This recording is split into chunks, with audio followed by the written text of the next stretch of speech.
Most people assume financial pressure comes from low income, but in many cases, the pressure actually comes from a quiet behavioral pattern that slowly forms as income rises. Imagine someone starting their career with a modest salary and simple expenses. At that stage, spending is mostly constrained by necessity. Rent is basic, transportation is simple, meals are practical, and purchases are often delayed because resources are limited. Over time, however, income begins to increase, and with each increase, the structure of spending begins to shift almost invisibly.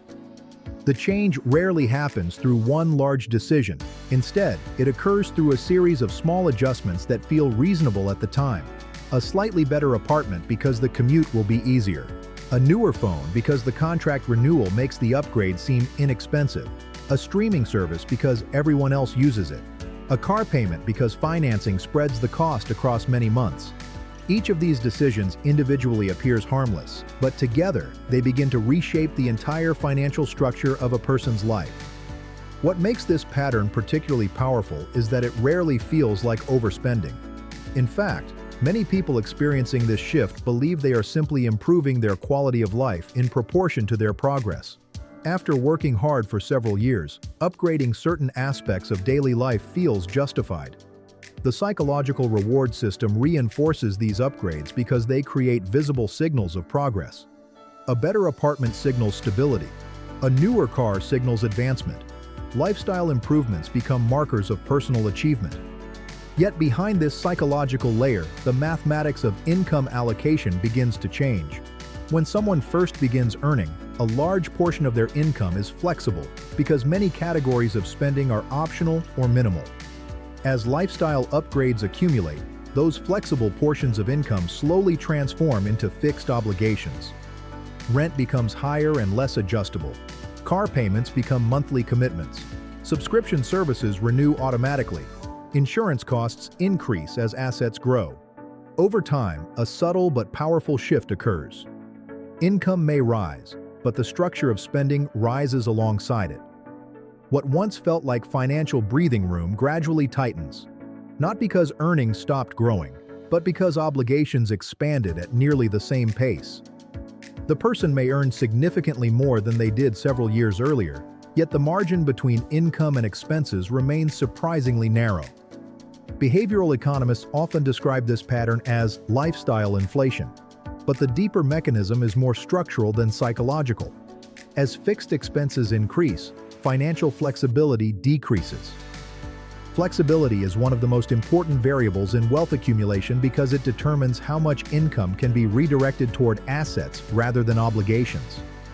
When flexibility shrinks, the ability to invest consistently becomes constrained, even if income appears relatively strong. Consider a simplified financial structure. If someone earns $3,000 per month and spends $2,500, they retain $500 of flexible capital. If their income rises to $5,000 but expenses rise to $4,500, their flexible capital remains $500. Despite earning $2,000 more each month, their capacity to accumulate wealth has not meaningfully changed. This mathematical pattern explains why many middle-income households experience a persistent sense of financial pressure, even as their earnings improve. From the outside, their income appears sufficient or even comfortable.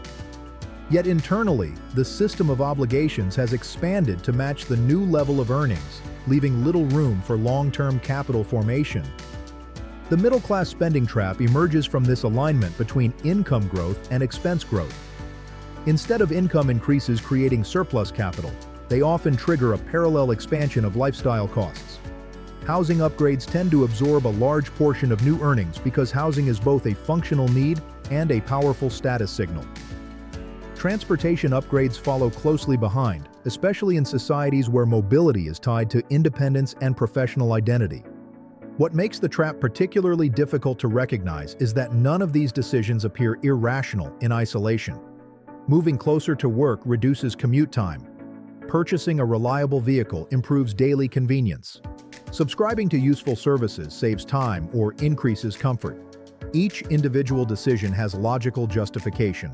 The trap emerges not from any single purchase, but from the cumulative structure created by many reasonable decisions layered over time. Historically, this pattern has become more pronounced as modern economies expand access to financing. In earlier generations, lifestyle upgrades were often delayed until sufficient savings were accumulated. Today, financing allows future income to support present consumption. While this system increases access to goods and services, it also accelerates the speed at which fixed financial obligations accumulate. Credit systems effectively convert future earning potential into immediate spending capacity. When used carefully, this can support productive investments such as education or business development. When applied broadly to lifestyle consumption, however, it compresses financial flexibility by transforming income that has not yet been earned into obligations that must be paid. Over a decade or more, this structural shift can produce a paradoxical outcome. A household may steadily increase income, gain access to more products and services, and maintain a lifestyle that appears stable or even prosperous, yet still struggle to build significant financial reserves. The reason is not necessarily insufficient income, but the system of commitments that now surrounds that income. Breaking the middle-class spending trap rarely requires dramatic lifestyle reductions. Instead, it usually begins with a shift in how income increases are interpreted. Rather than viewing every income increase as an opportunity to upgrade lifestyle categories, some individuals treat income growth as an opportunity to expand the gap between earnings and obligations.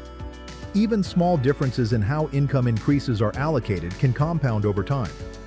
If a salary increase of $1,000 per month results in only $300 of new expenses, the remaining $700 becomes structural surplus. Over several years, that surplus can be directed toward investments, savings buffers, or productive assets that gradually shift the financial system away from dependence on earned income alone. This shift is less about restriction and more about structural awareness. Once spending obligations stabilize while income continues to grow, the relationship between earnings and capital formation begins to change. Instead of income increases disappearing into lifestyle adjustments, they accumulate as financial capacity. Over long periods, this difference in structure can produce dramatically different outcomes, even among individuals with similar incomes. Two people earning the same salary may experience completely different financial trajectories depending on how their spending systems evolved during earlier stages of their careers. The middle-class spending trap, therefore, is not simply about spending too much. It is about how financial structures gradually form around income growth.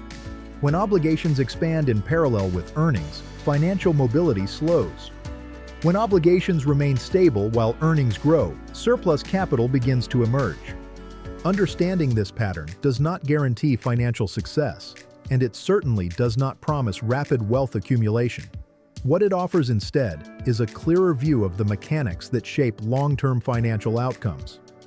By recognizing how small lifestyle adjustments compound into structural commitments, individuals gain the ability to decide more deliberately which upgrades truly improve their lives and which ones quietly reshape their financial systems.